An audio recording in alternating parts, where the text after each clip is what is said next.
जय छात्रों, श्याम शिक्षा महाविद्यालय के ज्ञान गंगा एजुकेशन चैनल में आपका पूरा स्वागत है। आज हम पढ़ने जा रहे हैं व्यवसायिक पाठ्यचर्या। इसके पहले हमने पढ़ा कि उदारवादी पाठ्यचर्या के लाभ तो पढ़े। उदारवादी पाठ्यचर्या क्या है उनके बारे में जाना, उनकी सीमाओं के बारे में जाना, उनकी विशेषताओं के बारे में जाना।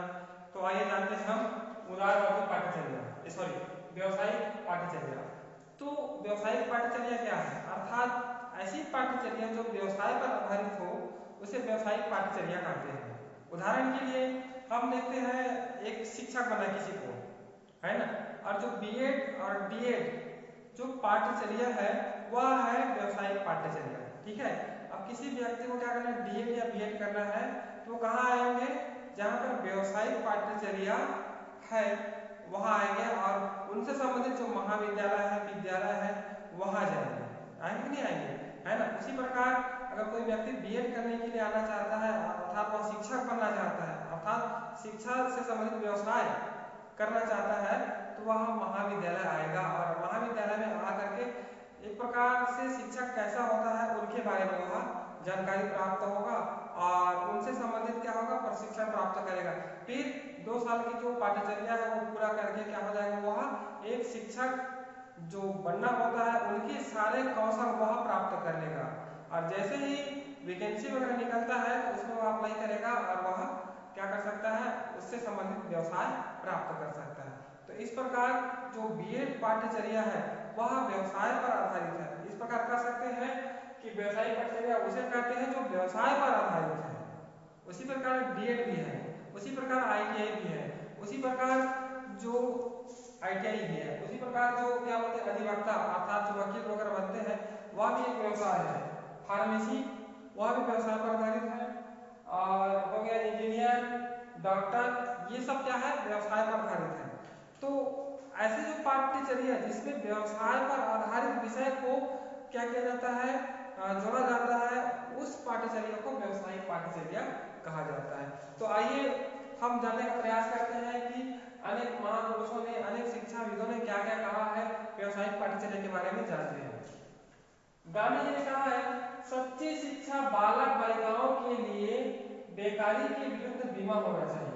अर्थात ऐसी शिक्षा होनी चाहिए, अर्थात ऐसी पाठ्यचर्या होनी चाहिए जो बालक बालिकाओं के लिए बेकारी के विरुद्ध बीमा होना चाहिए। अर्थात बेकारी की, अर्थात जो बेरोजगारी के विरुद्ध क्या कर सके, लड़ सके। ऐसी शिक्षा छात्रों को प्रदान करना चाहिए। अर्थात व्यवसायिक शिक्षा प्रदान करके हम बेरोजगारी की समस्या को दूर कर सकते हैं। तो महात्मा गांधी जी ने बेसिक शिक्षा, बुनियादी शिक्षा के माध्यम से उन्होंने इस प्रकार से कहा कि सच्ची शिक्षा वास्तविक में वही है जो बेकारी की समस्या से लड़ सके। नेक्स्ट आइए, राधा कृष्ण के अनुसार अब उन्होंने क्या कहा, देखिए, विद्यार्थियों को जीविकापार्जन देना शिक्षा के अनेक कार्यों में से महत्वपूर्ण कार्य है ना। अब यहाँ पर कहा है कि शिक्षा ऐसी होनी चाहिए जिससे विद्यार्थियों को जीने के लिए, जीने के लिए कार्य प्रदान कर सके, है ना, कुछ काम दे सके, ऐसी शिक्षा होनी चाहिए, है ना। तो जो बीएड पाठ्यक्रम है, अगर मान लीजिए किसी छात्र का या छात्र अध्यापक का सरकारी जॉब नहीं लगता है तो वह प्राइवेट नौकरी भी कर सकता है, अर्थात अपना जीवन यापन कर सकता है। इसी प्रकार यहाँ पर कहा है कि विद्यार्थियों को जीविकोपार्जन देना शिक्षा का अनेक कार्यों में से एक महत्वपूर्ण कार्य है। तो व्यवसायिक शिक्षा ऐसी होनी चाहिए जिसमें छात्रों को क्या होनी चाहिए, कुछ कार्य दे सके, कुछ व्यवसाय दे सके। तो अनेक कार्यों में से एक कार्य यह भी होना चाहिए। कौन सा कार्य? व्यवसायिक कार्य। नेक्स्ट है इसके भागवत के अनुसार ऐसी पाठ्यचर्या जिसमें विशिष्ट कौशल छात्रों को प्रदान किए जाते हैं वह व्यवसायिक पाठ्यचर्या कहलाता है। यह बात भी सही है कि ऐसे पाठ्यचर्या जिसमें विशिष्ट कौशल, कुछ विशिष्ट कौशल छात्रों को प्रदान किए जाते हैं, जिनके अंदर छात्रों के अंदर दक्षताओं का विकास होता है ना, जिससे वह भविष्य में कुछ कर सके, कुछ बन सके, कुछ निर्माण कर सके, है ना। तो ऐसे पाठ्यचर्या को व्यवसायिक पाठ्यचर्या कहा जाता है। तो इस प्रकार कह सकते हैं कि तीनों परिभाषाओं का मूल यही है कि शिक्षा ऐसी हो जिसमें छात्रों को व्यवसाय प्राप्त हो सके, अर्थात कुछ न कुछ वह व्यवसाय कर सके, आत्मनिर्भर बन सके, है ना, अपनी आर्थिक स्थिति को मजबूत कर सके, राष्ट्र हित में अपना योगदान दे सके, सामाजिक विकास में वृद्धि कर सके। तो इस प्रकार व्यवसायिक शिक्षा ही वह शिक्षा है, अर्थात व्यावसायिक पाठ्यचर्या के माध्यम से ही हम छात्रों को व्यवसाय की शिक्षा दे करके उनको आत्मनिर्भर, समाज में एक उत्कृष्ट स्थान प्रदान कर सकते हैं। तो इसलिए व्यावसायिक शिक्षा का अपना एक विशिष्ट योगदान है। आइए जानते हैं लाभ कि व्यवसायिक शिक्षा के क्या क्या लाभ है। तो बेरोजगारी का अंत। अब स्वाभाविक सी बात है, कोई व्यक्ति व्यावसायिक शिक्षा प्राप्त कर लेगा तो वह साधारण सी बात कहीं भी जा करके वह कुछ पैसे कमा सकता है ना, कुछ पैसे कमा सकता है और वो जो बेकारी की समस्या, बेरोजगारी की समस्या है उनका अंत हो जाता है, अर्थात समाप्त हो जाता है। अब मान लीजिए हम ही है ना, मैं ही मान लीजिए मैं यहाँ पढ़ा रहा हूँ है, इसके पहले मैंने बीएड की शिक्षा प्राप्त की, अर्थात व्यावसायिक शिक्षा प्राप्त की, आकर के पढ़ा रहा हूँ, अर्थात बेरोजगारी का अंत हो गया।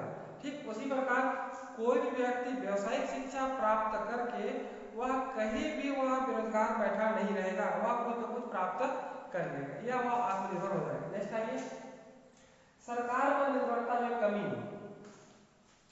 यह भी एक महत्वपूर्ण लाभ है। अगर कोई व्यक्ति व्यावसायिक शिक्षा प्राप्त कर चुका है ना, यह कर रहा है, तो वह सरकार पर निर्भर रहने की आवश्यकता नहीं। उनको सरकार है ना बेरोजगारी भत्ता देती है आप लोगों को, या अर्थात जो फॉर्म भरा रहे हैं उनको देती है ना बेरोजगारी भत्ता। तो जो सरकार क्या है, सरकार पर जो निर्भरता है ना, उसमें कमी आएगी। अब मान लीजिए कोई व्यक्ति व्यावसायिक शिक्षा प्राप्त कर लेगा, ठीक है, व्यावसायिक शिक्षा प्राप्त करने के बाद वह सरकार पर निर्भर नहीं होना पड़ेगा, वह प्राइवेट जॉब भी कर सकता है ना, या स्वयं अपना व्यवसाय खोल सकता है, जैसे कि ऑटो सेंटर, सैलून दुकान, अनेक प्रकार की ऐसे और दुकानें हैं जो खोल सकता है और आत्मनिर्भर बन सकता है और सरकार पर जो निर्भरता है वह कम हो जाएगी। नेक्स्ट आइए, आत्मनिर्भरता। इसके पहले हमारे देश के प्रधानमंत्री श्री आदरणीय नरेंद्र मोदी जी ने कहा है कि हमें आत्मनिर्भर बनना चाहिए, और ये उन्होंने बिल्कुल सही कहा है कि प्रत्येक मनुष्य को आत्मनिर्भर होना चाहिए। आत्मनिर्भर होने से क्या होता है कि हम अपने आप पर विश्वास करते हुए हम कहीं भी काम कर सकते हैं, कहीं भी मतलब कुछ कर सकते हैं, और अपने अंदर की जो काबिलियत है उनको बाहर निकालते हुए क्या कर सकते हैं, हम आत्मनिर्भर बन सकते हैं। और आत्मनिर्भर बनने के लिए हमें अपने मस्तिष्क का ज़्यादा से ज़्यादा प्रयोग करना चाहिए, चिंतन करना चाहिए कि क्या करने से क्या होगा, है ना, क्या कार्य मैं कर सकता हूँ जिससे समाज और मेरा फायदा होगा, है ना। इस प्रकार से हम कुछ चिंतन करके आत्मनिर्भर बन सकते हैं। ठीक है, नेक्स्ट, छात्र केंद्रित। ये जो व्यावसायिक शिक्षा है वह छात्र केंद्रित है। इसके पहले जो उदारवादी शिक्षा थी वह विषय केंद्रित, सॉरी शिक्षक केंद्रित था।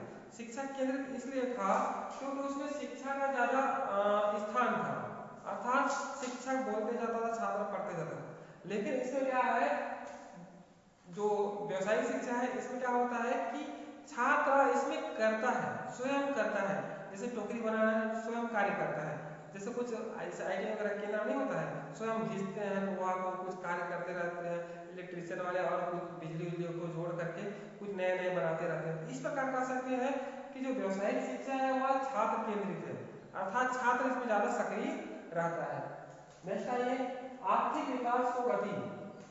अगर प्रत्येक व्यक्ति को व्यावसायिक शिक्षा प्राप्त हो जाए, है ना, पाठ्यचर्या के माध्यम से व्यावसायिक शिक्षा प्राप्त हो जाए तो हमारे देश की जो आर्थिक विकास को गति प्राप्त होगी, है ना। अभी जो जीडीपी है गिर गई है ना, क्यों गिर गई है, लॉकडाउन के कारण।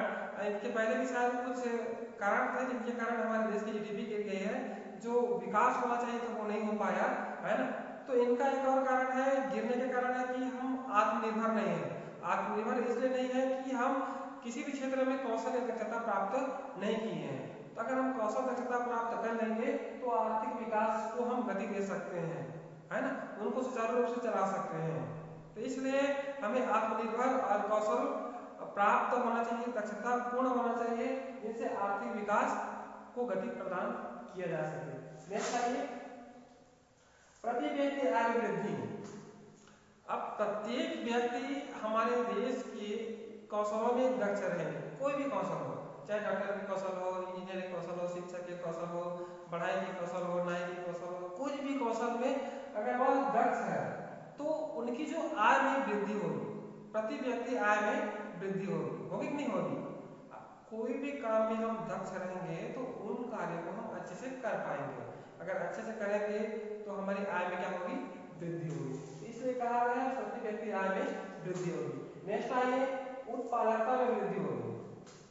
अब आपको पता ही है कि जापान एक ऐसा देश है ना, जहाँ छोटे छोटे बच्चों को वहाँ पर व्यवसायिक शिक्षा प्रदान की जाती है।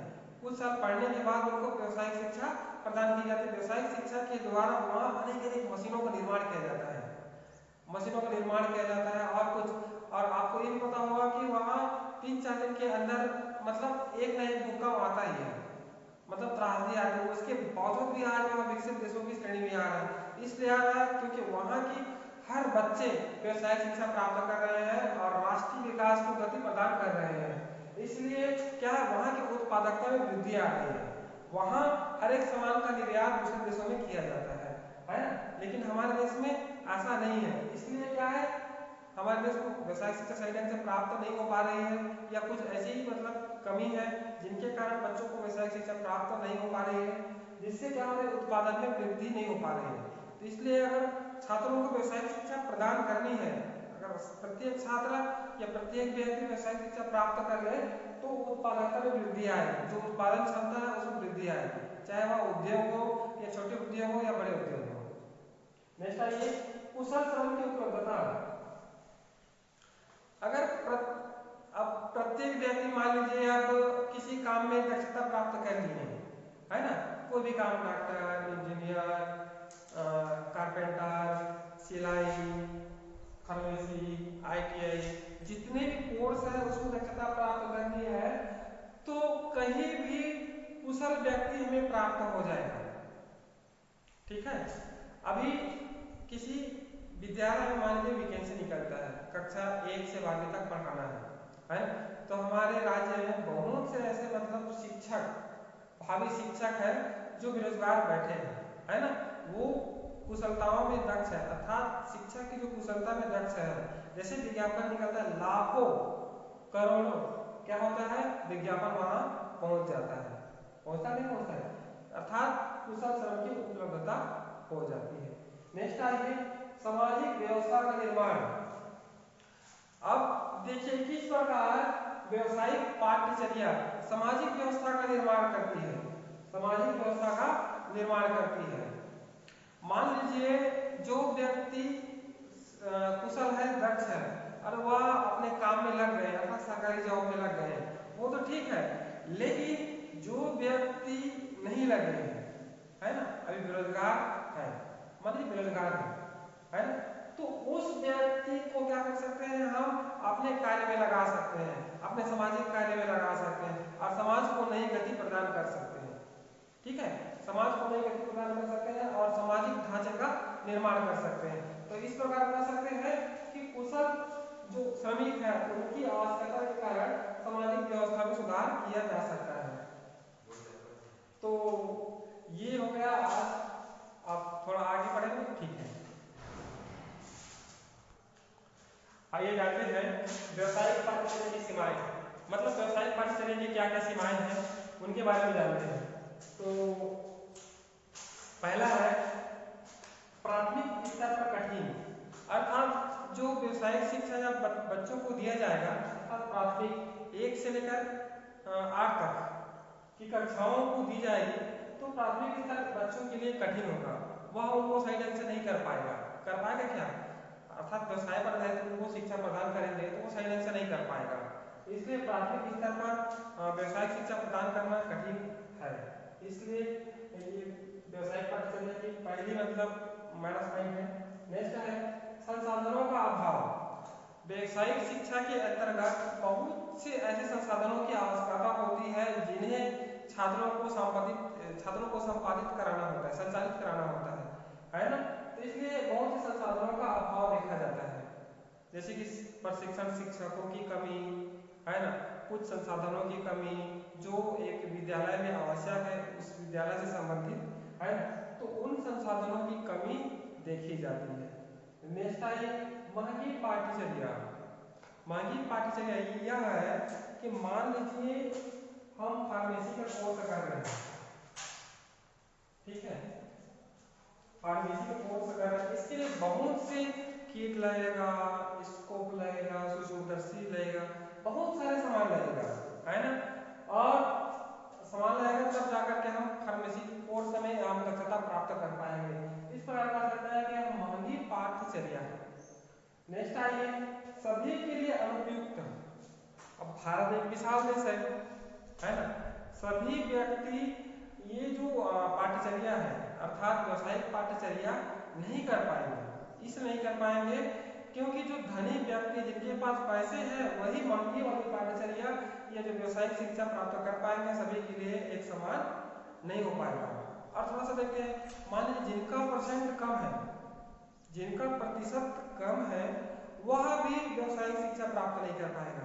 आजकल तो परसेंटेज का जमाना है ना, जिनका परसेंटेज अच्छा है वही क्या होता है व्यवसायिक शिक्षा लेता है।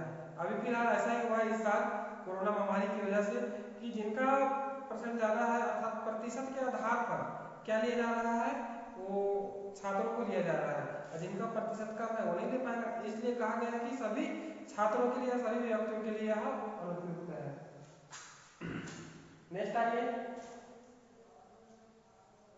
उत्पादन पर अधिक बल। व्यवसायिक पाठ्यचर्या के अंतर्गत अर्थात जब व्यवसायिक शिक्षा प्राप्त कर लेंगे, किसी कंपनी में जाएंगे, है ना, तो उसमें उत्पादन पर बल दिया जाता है। इसलिए उत्पादन पर बल दिया जाता है कि तुम्हें ये करके देना ही है, तुम्हें ये करना ही है ना, तुम्हें ये करना ही है, तुम्हें ये बनाना ही है। इस प्रकार उत्पादन में क्या किया जाता है, बल दिया जाता है ना। अर्थात मनुष्य को मशीन बना के रखा है, मनुष्य को केवल मशीन बना दिया है, ये बनाओ, वो करो, ये करो। इस प्रकार से उत्पादन पर अधिक बल दिया जाता है। अब आइए नेक्स्ट, पालकों द्वारा विरोध। अब छात्रों को मान लीजिए हम व्यवसायिक शिक्षा प्रदान कर रहे हैं प्राथमिक स्तर पर या उच्च माध्यमिक शिक्षा में हम व्यवसायिक शिक्षा प्रदान कर रहे हैं, तो पालक क्या करते हैं, हम अपने बच्चों को पढ़ाने के लिए भेज रहे हैं कि उन्हें काम करवाने के लिए भेज रहे हैं। इस प्रकार जो पालक के बच्चों के माता पिता है वो क्या करते हैं, विरोध करते हैं। नेक्स्ट आइए श्रमिकों का निर्माण। व्यवसायिक शिक्षा के माध्यम से हम छात्रों को व्यवसायिक शिक्षा प्रदान करेंगे तो केवल श्रमिक ही पैदा होंगे, उच्च बुद्धिजीवियों का निर्माण नहीं हो पाएगा, है ना। और उच्च बुद्धिजीवी ही समाज में एक समतुल्यता प्रदान करता है ना। समाज को उच्च बुद्धिजीवी की भी आवश्यकता है, इसलिए व्यवसायिक शिक्षा में केवल श्रमिकों का निर्माण होता है। इसलिए चारों तरफ श्रमिक बन जाएंगे तो उच्च बुद्धिजीवी कहाँ बन पाएंगे, समाज को आगे कैसे ले जाएंगे। तो इसलिए उच्च बुद्धिजीवियों का होना भी बहुत आवश्यक है। नेक्स्ट आइए उच्च शिक्षा में बाधा। उच्च शिक्षा में बाधा इसलिए है कि अगर हम व्यवसायिक शिक्षा प्राप्त करके हम आगे बढ़ते जाते हैं, है ना, तो हम क्या होता है उच्च शिक्षा नहीं कर पाते। हर व्यक्ति का सपना रहता है कि वह उच्च शिक्षा प्राप्त करे अर्थात बीए, बीएससी, एमए, एमएससी, है ना, उनके आगे और बहुत सारी डिग्रियां प्राप्त करें, लेकिन वह व्यवसायिक शिक्षा प्राप्त करने के कारण, अपने कार्यों में संलग्न होने के कारण वह उच्च शिक्षा प्राप्त नहीं कर पाता। इसलिए क्या होता है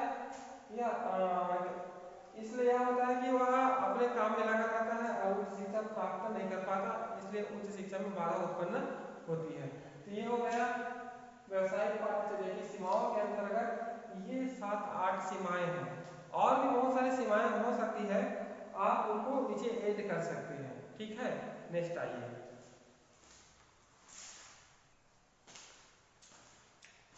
जानते हैं कि उदारवादी पाठ्यचर्या और व्यवसायिक पाठ्यचर्या में क्या अंतर है।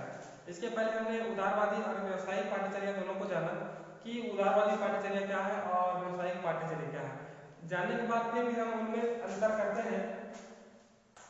तो उदारवादी पाठ्यचर्या के अंतर्गत साहित्य, कला, संगीत, राजनीति, विज्ञान की शिक्षा दी जाती है, जबकि इनके अंतर्गत कृषि, पशुपालन, शिक्षक कैसे बनना है उनकी शिक्षा, डॉक्टर कैसे बनना है, इंजीनियर इत्यादि की शिक्षा दी जाती है ना।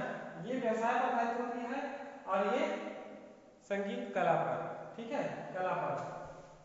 आते हैं उदारवादी पाठ्यचर्या के अंतर्गत नैतिक व सामाजिक गुणों का पाया जाता है, अर्थात जो बच्चों को पढ़ाया जाता है उदारवादी पाठ्यचर्या के अंतर्गत, तो बच्चों के अंतर्गत नैतिक, सामाजिक और चारित्रिक गुणों का विकास होता है।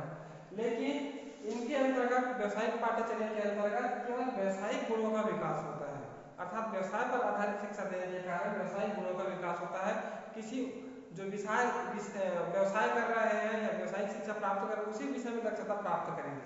नेक्स्ट आइए तीसरा, मानव संस्कृति की अपेक्षा मानव संस्कृति की रक्षा करने में सहायक है, अर्थात जो उदारवादी शिक्षा है वह मानव संस्कृति की रक्षा करने में सहायक है।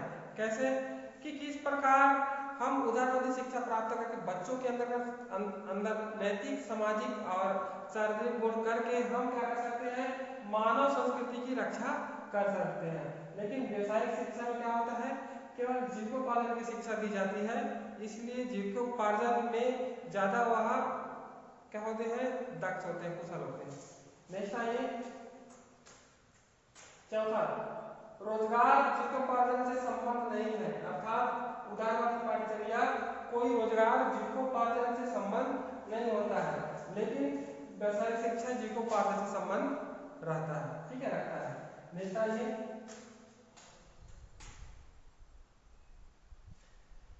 उदारवादी पाठ्यचर्या अधिकांश व्यक्ति करते हैं, अर्थात उदारवादी पाठ्यचर्या के अंतर्गत अधिकांश बालक क्या करते हैं, भाग लेते हैं, पढ़ते हैं।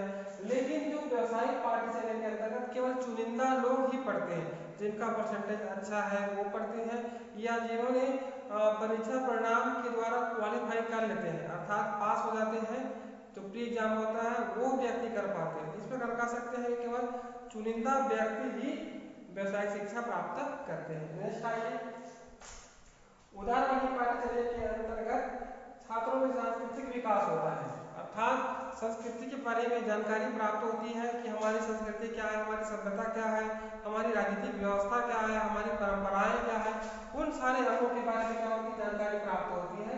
लेकिन व्यवसायिक पाठ्यचर्या के अंतर्गत व्यवसाय पर आधारित जानकारी प्राप्त होती है कि उस व्यवसाय को कैसे करना है, किस प्रकार की जाती है, कैसे करने से और बेहतर हो पाएगा, इस प्रकार व्यवसाय पर आधारित जानकारी उपलब्ध हो पाती है। नेक्स्ट आइए उदारवादी पाठ्यचर्या दीर्घकालिक है, दीर्घकालिक इसलिए कहा गया है कि हम कक्षा 1 से 10 तक क्या करते हैं, हम पढ़ते हैं, है ना, तो मतलब 10 साल लग गया, तो इस प्रकार कह सकते हैं कि यह दीर्घकालिक है। और व्यवसायिक पाठ्यचर्या है वह अल्पकालिक है ना, वह 6 माह का भी होता है, 1 साल का भी होता है और 2 साल, 3 साल, 4 साल का भी होता है। तो इस प्रकार कह सकते हैं कि जो व्यवसायिक शिक्षा है वह अल्पकालिक है।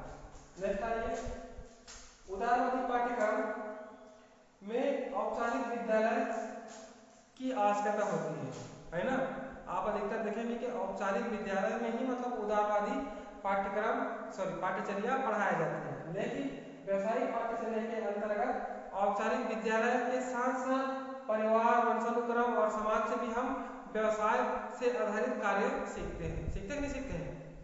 हम औपचारिक विद्यालय में तो सीखते ही हैं, अर्थात जो विद्यालय है, यूनिवर्सिटी है, उसमें हम किसी विषय से संबंधित, व्यवसाय से संबंधित ज्ञान प्राप्त करते ही हैं। लेकिन इनके अलावा हम परिवार से, है ना, मान लीजिए किसी का पापा पढ़ाई है तो पढ़ाई काम सीख लेते हैं, किसी के पापा नाई है तो नाई काम सीख लेते हैं, किसी के पापा और कुछ है ना। इस प्रकार से वंशानुक्रम से भी हम क्या करते हैं, अपने पीढ़ी दर पीढ़ी चलती आ रही परंपराओं को करते हैं। इस प्रकार यह कर सकते हैं व्यवसाय पर आधारित होता है। नेक्स्ट आइए उदारवादी पाठ्यचर्या के अंतर्गत बालक बड़े होकर के विद्वान, दार्शनिक, है ना, चरित्रवान बनते हैं। लेकिन व्यवसायिक शिक्षा के अंतर्गत क्या होता है, बालक होता है बड़े होकर के उस व्यवसाय में दक्षता प्राप्त करते हैं, कुशलता प्राप्त करते हैं। तो इस प्रकार व्यवसायिक शिक्षा के अंतर्गत दक्षता और कुशलता प्राप्त करते हैं। नेक्स्ट आइए उदारवादी पाठ्यचर्या। उदारवादी पाठ्यचर्या बहुपक्षीय होता है, जबकि व्यवसायिक शिक्षा एक पक्षीय होता है। एक पक्षीय इसलिए होता है केवल एक विषय पर हम व्यवसायिक शिक्षा प्राप्त करते हैं। उदाहरण के लिए जैसे कि हमें मतलब डॉक्टर बनना है, तो डॉक्टर बनने के लिए एमबीबीएस करना पड़ेगा, केवल एक पक्ष है। लेकिन बहुपक्षीय के अंतर्गत हम गणित, विज्ञान, सामाजिक विज्ञान, हिंदी, अंग्रेजी, इन सारे विषयों को पढ़ते हैं, है ना। और इनको पढ़ करके हमारे अंदर चिंतन शक्ति का विकास होता है, तर्क शक्ति का विकास होता है, सामाजिक विज्ञान के बारे में, भूगोल के बारे में जानकारी प्राप्त होता है, इसलिए यह बहुपक्षीय होता है। तो इस प्रकार हो गया यह उदारवादी पाठ्यचर्या और व्यवसायिक पाठ्यचर्या में अंतर। हमने जाना कि किस प्रकार दोनों में अंतर पाया जाता है। तो ये आज की कक्षा यही समाप्त होती है। दूसरे दिन से हम पढ़ेंगे मिश्रित पाठ्यचर्या कि मिश्रित पाठ्यचर्या के क्या क्या विशेषताएं हैं, क्या हानि है, उनके बारे में पढ़ेंगे, और मिश्रित पाठ्यचर्या के होने के क्या फायदे हो सकते हैं उनको जानेंगे, है ना। आप ये हो गया, ठीक है, धन्यवाद।